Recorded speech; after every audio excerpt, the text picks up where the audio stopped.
আসসালামু আলাইকুম বন্ধুরা, একটা সময় ছিল স্যামসাং এর এম সিরিজ মানেই হচ্ছে সব মনস্টার অফার। যদিও বা হালের বিবর্তনে স্যামসাং এর এফ সিরিজ এম সিরিজ মিলে এখন একটা হযবরল অবস্থা। যাই হোক, আজকে আমরা স্যামসাং এর একটা এম সিরিজের ফোন নিয়ে কথা বলবো। এটা যদিও বা স্যামসাং এর দৃষ্টিকোণ থেকে একটা বাজেট ফ্রেন্ডলি ফোন, কিন্তু আমাদের মতো এটা একটা মিড রেঞ্জ ফোন বাংলাদেশের প্রেক্ষাপটে। তো আজকের ফোন হচ্ছে স্যামসাং এর M35। চলুন দেখি কি কি অফার করতেছে এই প্রাইস রেঞ্জে।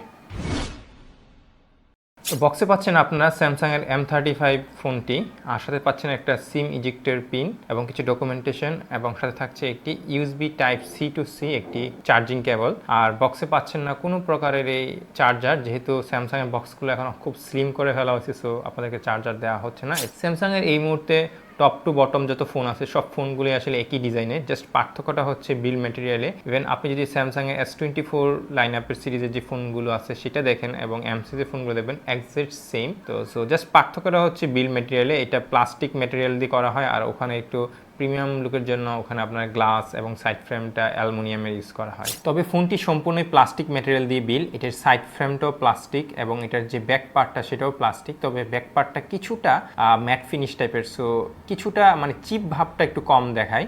আর এই ফোনটির ওজন হচ্ছে 222 গ্রামের মতো, বাট ফোনটার আবার ওয়েট ব্যালেন্স ভালো, এমন না যে কোনো একটা পাশে খুব বেশি ওয়েট। আর এই ফোনটি পাচ্ছেন আপনারা তিনটি কালারে, একটি হচ্ছে dark blue, light blue, grey colour. আর এই ফোনটিতে পোর্টস এন্ড বাটন হিসেবে পাচ্ছেন নিচের দিকে একটি primary microphone, USB type C এবং স্পিকার গ্রিল। আর রাইট সাইডে পাচ্ছেন আপনারা একটি power button with fingerprint sensor also, এবং থাকছে ভলিউম আপ অ্যান্ড ডাউন। আর লেফট সাইডে পাচ্ছেন আপনারা একটি সিম স্লট, যেটা হাইব্রিড সিম স্লট, যেখানে আপনারা চাইলে একসাথে দুইটা সিম অথবা একটা সিম একটা এসডি কার্ড ব্যবহার করতে পারবেন। আর আপার সেকশনে থাকছে একটি নয়েজ ক্যান্সেলেশন মাইক্রোফোন। আর এখানে একটা জিনিস বলে রাখি, এই স্পিকারটা কিন্তু আপনার এখানে স্টেরিও স্পিকার, অর্থাৎ বটম এবং টপ দুইটা মিলে কিন্তু একটা কম্বাইনলি একটা স্টেরিও স্বাদ দিবে আপনাদেরকে। আর আপনারা এখানে পাচ্ছেন না কোনো প্রকারের 3.5mm জ্যাক। সাধারণত এই বাজেটের ফোনগুলোতে মানুষ, মানে বাজেট ফ্রেন্ডলি ফোনগুলোতে মানুষ চায় সবকিছুই মোটামুটি একটা পাইতে, কিন্তু এখানে আসলে 3.5mm জ্যাকটা সরিয়ে নেওয়াটা এটা আসলে রিজনেবল না আমি বলবো, যেটা সত্যি কথা। কারণ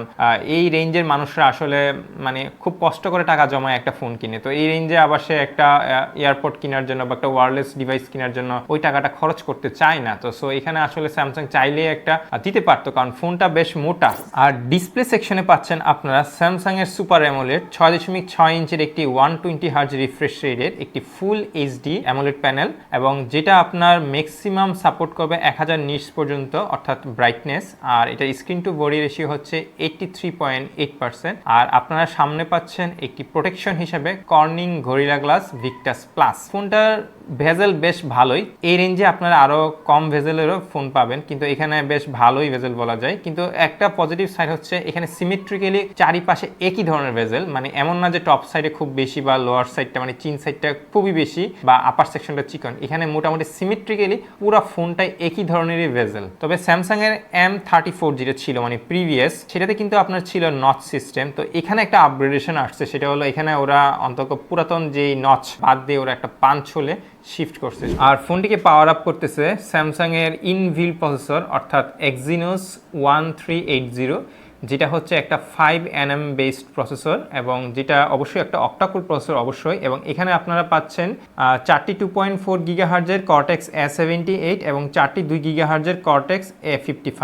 আর জিপিইউ হিসেবে পাচ্ছেন আপনারা এখানে মালি G68, আর র্যাম টাইপটা হচ্ছে এখানে LPDDR4X, আর স্টোরেজ হিসেবে পাচ্ছেন আপনারা UFS 2.2। আর আপনারা এই ফোনটা পাবেন কয়েকটা ভেরিয়েন্টে, 6128, 8128 এবং 8256। এই প্রসেসরটির অন্তত স্কোর হচ্ছে অলমোস্ট 6 লাখের কাছাকাছি, আর গিগবেঞ্চে এটার সিঙ্গেল করে স্কোর হচ্ছে 1000 এর কাছাকাছি, আর মাল্টি করে এটা প্রায় 2758 এই ধরনের অ্যারাউন্ড কিছু, যেটা আপনারা অলরেডি স্ক্রিনে দেখতেছেন। আর যেহেতু এটা একটা স্যামসাং এর ইনবিল প্রসেসর, সো এখানে গেমিং এর ক্ষেত্রে খুব একটা আহামরি পারফরমেন্স পাবেন না। তবে স্যামসাং এর আগের তুলনায় এখনকার যে ওদের এক্সিনোস প্রসেসর বেশ ভালো ইমপ্রুভ হয়েছে। তো এখানে আপনারা মিডিয়াম সেটিং এ গেম খেলতে পারবেন, যেটা HDR আলট্রাতে 40 FPS এর মতো পাবেন, আর নর্মালের ক্ষেত্রে হয়তো আপনার 60 FPS এর মতো পেতে পারেন। আর এই ফোনটা যখন আপনি এটাতে গেম খেলবেন বেশ ভালো মানে মিডিয়াম সেটিং থেকে হাই সেটিং এ লং টার্ম যখন আপনি খেলতে যাবেন কিছুটা হিট ফিল করবেন, অর্থাৎ নর্মালি সাধারণত গেম খেলে একটু হিট আপ হবে, এটা স্বাভাবিক ব্যাপার, কিন্তু এখানে একটু হিটটা মনে হয় একটু তুলনামূলক বেশি হয়। যদিও বা স্যামসাং এখানে একটা ইনবিল্ট একটা কুলিং করার মেকানিজম ইউজ করছে, যার কারণে অতটা হিট হয় না, বাট তুলনামূলক অন্যান্য ফোনের তুলনায় বেশ ভালোই হিট হয়। যখন আপনারা এটা লং টাইম খেলতে যাবেন তখন আপনারা কিছুটা ফ্রেম ড্রপের দেখা পাবেন। যখন সিপিইউ খুব ওভার হিটিং হয়ে যায় তখন এটা থ্রটলিং শুরু হয়, এবং এটা আবার এখানে একটু বেশ ভালো, মানে অ্যারাউন্ড 81% এর মধ্যে এটার সিপিইউ থ্রটলিংটা কাজ করে। তো সো ওই হিসাবে আবার বলা যায় যে বেশ মানে স্টেবল বলা যায় প্রসেসরটা। আর এই ফোনটিতে ব্যাটারিতে পাচ্ছেন 6000 মিলি অ্যাম্পিয়ারের একটি লার্জ ব্যাটারি, যেটা আবার 25 ওয়াটের একটা চার্জিংকে সাপোর্ট করে। যদিও বা আপনাদেরকে আমি প্রথমেই বলে দিচ্ছি এখানে কোনো ধরনের চার্জিং ব্রিং দিচ্ছে না, সো আপনাকে এটা পার্সোনালি কিনে নিতে হবে। এই ধরনের লার্জ সাইজের ব্যাটারি দিয়ে আপনারা ইজিলি 1.5 থেকে 2 দিন মানে ইজিলি ব্যাকআপ পাবেন। আর সফটওয়্যার সেকশনে পাচ্ছেন আপনারা স্যামসাং এর One UI 6.1, যেটা হচ্ছে বেসড অন অ্যান্ড্রয়েড 14। আর এখানে আপনারা পাচ্ছেন 4 বছরের একটা মেজর আপডেট এবং 5 বছরের সিকিউরিটি আপডেট। স্যামসাং এর One UI নিয়ে খুব একটা বলার কিছু নাই, কারণ এটা একটা one of the best UI এই মুহূর্তে মার্কেটে। ইভেন পিক্সেলের চেয়েও এটা অনেক ক্ষেত্রে বেস্ট, কারণ এখানে কাস্টমাইজেশন এবং ক্লিন দুটাই আপনারা পান একসাথে। আর এখানে টুকটাক কিছুটা ব্লুটুথ থাকে প্রথম দিকে, যেগুলো আপনারা চাইলে আবার এগুলো আনইনস্টল করে নিতে পারবেন। এই ধরনের এম সিরিজের ফোনের মধ্যে যে আপনারা 4 বছরের একটা মেজর আপডেট পাচ্ছেন, এটা কিন্তু খুবই একটা বড় ব্যাপার, কারণ এই ধরনের বাজেট রেঞ্জের ফোনে আসলে বেশি হলে 2টা মেজর আপডেট দেয়, ওরা 4 বছর দিচ্ছে। অর্থাৎ আপনি যখন অ্যান্ড্রয়েড 14 পান আপনারা অ্যান্ড্রয়েড 18 পর্যন্ত এটার মেজর আপডেট পাবেন। সিকিউর ফোল্ডার এই ফিচার্সটা আগে ওদের প্রিমিয়াম যে ভার্সনের ফোনগুলো ছিল অর্থাৎ এস সিরিজের ফোনগুলো থাকতো, কিন্তু এখন ওরা এটা এম সিরিজও ইনক্লুড করছে। অর্থাৎ আপনি আপনার প্রয়োজনীয় ফাইলসগুলো আপনার একটা সিকিউর ফোল্ডারে সেভ করে রাখতে পারবেন। আর সাথে তো থাকছেন অবশ্যই স্যামসাং ওয়ালেট, এটাতে এনএফসি, যেহেতু এখানে একটা এনএফসি আছে পেমেন্ট করতেই পারবেন। আর এখানে গেমিং হাব একটা অপশন আছে, আপনি যদি গেমিং হাবে আপনার গেমসটাকে আগে থেকে ইনক্লুড করে রাখেন সেক্ষেত্রে ওই গেমসটা রান করার সঙ্গে সঙ্গে এটার প্রসেসরের ম্যাক্সিমাম রিসোর্সটা ওখানেই ইমপ্লিমেন্ট হয়, তো যার কারণে একটা পারফরমেন্সের ক্ষেত্রে একটা বুস্ট একটা ফিল করবেন। আর কানেক্টিভিটি সেকশনে পাচ্ছেন আপনারা ডুয়েল 4G ভোল্টি, এবং এটা অবশ্যই একটা 5G প্রসেসর, 5G পাচ্ছেনই, ওয়াইফাই 6 এবং ব্লুটুথ 5.3, এবং পেমেন্টের জন্য থাকছে এনএফসি। আচ্ছা, এখানে সেন্সরের সেকশনে মোটামুটি সব ধরনের প্রয়োজনীয় সেন্সর পাচ্ছেন। থাকছে ফেস আনলক, এখানে যেটা সাইড পাওয়ার বাটন সেটাই হচ্ছে আপনার ফিঙ্গারপ্রিন্ট সেন্সর, এবং স্যামসাং এর এই সেন্সরটা খুব একটা ফাস্ট হয় না কখনো, তো সো এখানেও একটা অ্যাভারেজ পারফরমেন্স, তবে একেবারে স্লো বলবো না। আর মাল্টিমিডিয়া সেকশন তো আমি আগেই বললাম এখানে ডুয়েল স্টেরিও স্পিকার পাচ্ছেন, কিন্তু এখানে সেন্সর একটা প্রবলেম আছে। এখানে ওরা প্রথম ব্যবহার করছে স্যামসাং এর এই এম সিরিজটাতে ভার্চুয়াল প্রক্সিমিটি সেন্সর, যেটা খুব একটা কাজে দেয় না। অর্থাৎ আপনি ধরেন এটা জাস্ট ফোনটাকে এভাবে নিয়ে রাখলেন, তো স্বাভাবিকভাবে আমাদের স্ক্রিনটা অফ হয়ে যায়, কিন্তু এটা অফ হয় না। অফ না হয় কি হয়, এটা অনেক সময় জ্বলে থাকে, এবং তখন দেখা যায় কি বিশেষ করে ইন্টারনেট কলের ক্ষেত্রে এখানে টাচ লেগে কানে হয়তো ফোনটা কেটে যায়। তো এই সেন্সরের এই বিষয়টা আসলে হার্ডওয়্যার জনিত ইস্যু, এবং এটা আমার মনে হয় না স্যামসাং ইন ফিউচারে কোনো ধরনের সফটওয়্যার আপডেট দিয়েও সলভ করতে পারে।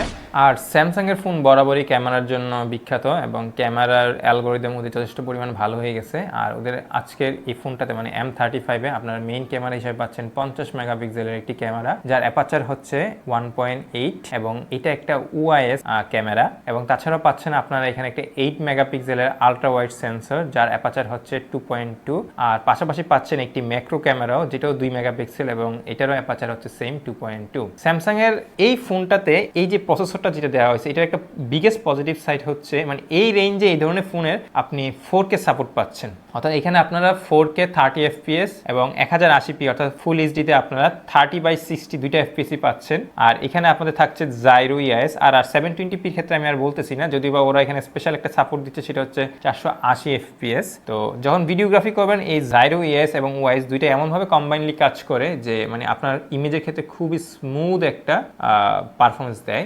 আর এখানে সেলফিতে পাচ্ছেন আপনারা 13 মেগাপিক্সেলের একটি ক্যামেরা, এবং যার হচ্ছে অ্যাপারচার 2.2, এবং এখানেও একটা পজিটিভ সাইড হচ্ছে এখানেও আপনারা 4K তে ভিডিও শুট করতে হবেন, এটা 30 FPS অবশ্যই, এবং 1080p অর্থাৎ ফুল এইচডিতেও আপনারা সেম ভাবে 30 FPS শুট করতে হবেন, এবং বোথ মানে ফ্রন্ট এবং ব্যাক দুইটাতেই আসলে ইআইএস এর সাপোর্ট আছে। তো এখন ক্যামেরা ব্যাপারে যদি আমি বলতে যাই, স্যামসাং এর ক্যামেরা নিয়ে খুব একটা বলার আসলে কিছু নাই। ওদের ক্যামেরা ওভারঅল সবসময় খুব ভালো হয়, এবং ওদের ইমেজ ডিটেলসটাও বেশ ভালো।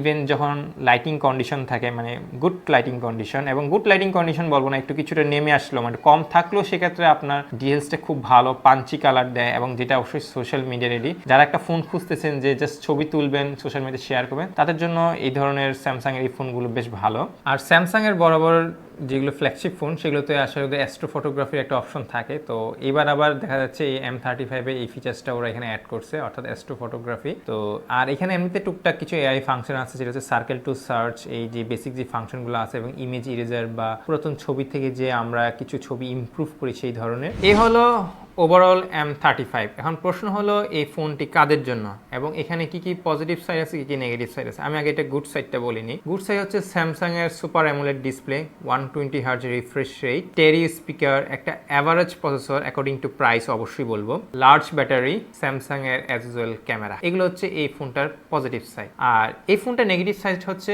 আমি অলরেডি আপনাদেরকে মেনশন করছি, এটা প্রক্সিমিটি সেন্সর, অর্থাৎ ভার্চুয়াল প্রক্সিমিটি সেন্সরটা খুব একটা ওয়ার্কিং করে না। আর সেকেন্ডলি হচ্ছে এই ধরনের বাজেট ফোনগুলোতে অবশ্যই 3.5mm জ্যাক থাকা দরকার। আর আরেকটা ব্যাপার হচ্ছে এটা হাইব্রিড স্লট। এখানে আসলে হাইব্রিড স্লট না দিয়ে হয়তো একটা এসডি কার্ডের স্লট দিতে পারত, তবে এই ফোনটা আবার ভিডিওগ্রাফির জন্য অনেক ভালো। তো এই জিনিসগুলো যদি আপনারা কনসিডার করতে পারেন তাহলে আপনারা এই ফোনটা নিতে পারেন। তবে আমার পার্সোনাল সাজেশন হচ্ছে এই ফোনটা তাদের জন্যই যারা খুব একটা গেমস খেলে না, টুকটাক হয়তো শখে খেলে, এবং একটা ভালো ফটোগ্রাফির জন্য একটা সেট খুঁজতেছে, এবং বাজেটটাও খুব একটা বেশি না, ভিডিওগ্রাফিও চাচ্ছে, এবং একটা স্যামসাং এর ব্র্যান্ড ভ্যালু, অনেকেই আছে আমরা যারা হয়তো একটা ব্র্যান্ড ভ্যালু ব্যাপারটা খুব হাইলাইট করি, তারা চাইলে নিতে পারে। তো তাদের জন্য এটা একটা গুড অপশন হতে পারে। যদি বা এই রেঞ্জে আরো অনেক ফোন আছে, যেমন টেকনোর একটা ফোন আছে, যেমন আমাদের কার্ট এটা অ্যাড করা আছে, আপনারা দেখেন টেকনো Camon 30, ওই ফোনটাও কিন্তু আপনার একই প্রাইস রেঞ্জের। যদিও বা আপনি যদি ব্র্যান্ডের ফোন খুঁজতে চান সেক্ষেত্রে হয়তো স্যামসাংটাই বেটার হবে। তো আজকের মতো এতটুকুই, দেখা হবে পরের অন্য কোনো ভিডিওতে।